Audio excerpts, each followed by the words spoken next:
once with my first boyfriend. We'd had this massive row. I don't know what it was about. I was really young, you know, you row about everything, don't you? And he loved his record collection. So late at night, just laid them really carefully in a very female way, one under each wheel of his car. So that when he got up early in the morning and reversed that...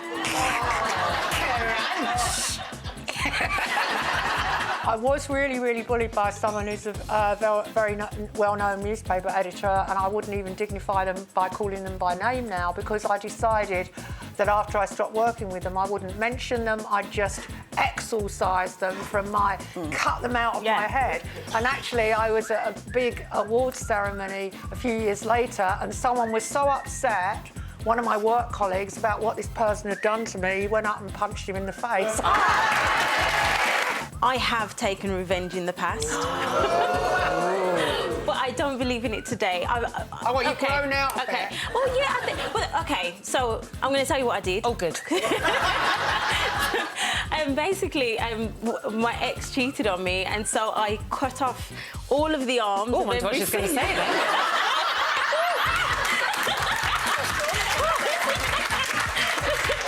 You cut the arms off his jacket? Off every jacket he owned, and one leg off every pair of trousers. Have you seen the film Fried Green Tomatoes at the Whistle Stop Cafe?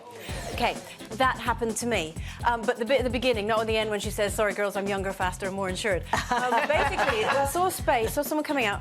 Now, I did what you do. You pull ahead, indicator on, reverse lights on, and just waited. And the person reversed, drove away. Somebody else came in from behind and took my... And I was like, unforgivable. So it was a man, and he got out of the car, and he did that thing, he got out and didn't look, so he knew what he'd done. So I always have a little notebook in my bag.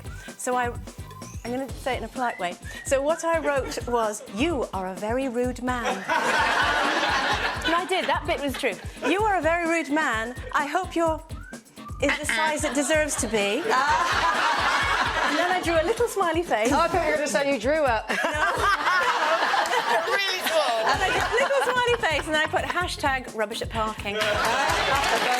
Bev says, this is so funny, when my husband left, he said some nasty things, so I put all his dirty underpants on everyone's fences on my road. And I loved it. I got a story about Bobby Brown, not the makeup, Bobby Brown, the artist, and this was pre-Whitney days, and I was supporting him in Australia, like touring with him around the country. And he kept inviting me after the shows, kept saying, yeah, you know, come out, hang out with us. And I thought, God, Bobby Brown's really cool. Yeah. But he kept saying, bring your girlfriend as well. And I thought, OK, God, he's a nice guy. Being inclusive and... Yeah. And anyway, as time went on, she didn't come home with me one night. And, yeah, I know. And he had a song called No Humping Around. And then the next day, about 10 o'clock in the morning, I get this knock on my door and she goes, hi. And I went, hi. I go, how was Bobby? She goes, well, it is Bobby Brown. I said, yeah. I said, your stuff's down the end of the hall. So I thought, right. And this was in my 20s, very early 20s, so I needed to get revenge. So I went over to her house and I met her older sister, who I knew, and she was really nice. Did you? And we talked about what had happened? Problems, and, you know, she was a shoulder to cry on, and I had a bit of man flu, so she looked after me. Yeah, bad, not good. So you slept with her sister? What? I did not say such a thing. Yes.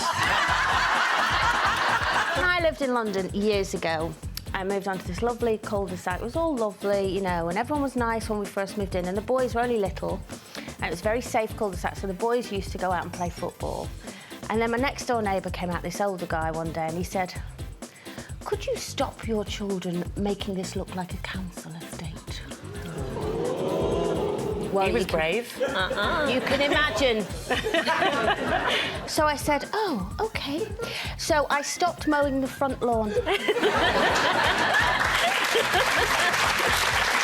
it grew to about 4 foot on the front lawn, and then you know what I did to really annoy him, because at that point... You put a burnt-out car on the front. No, we got rid of that.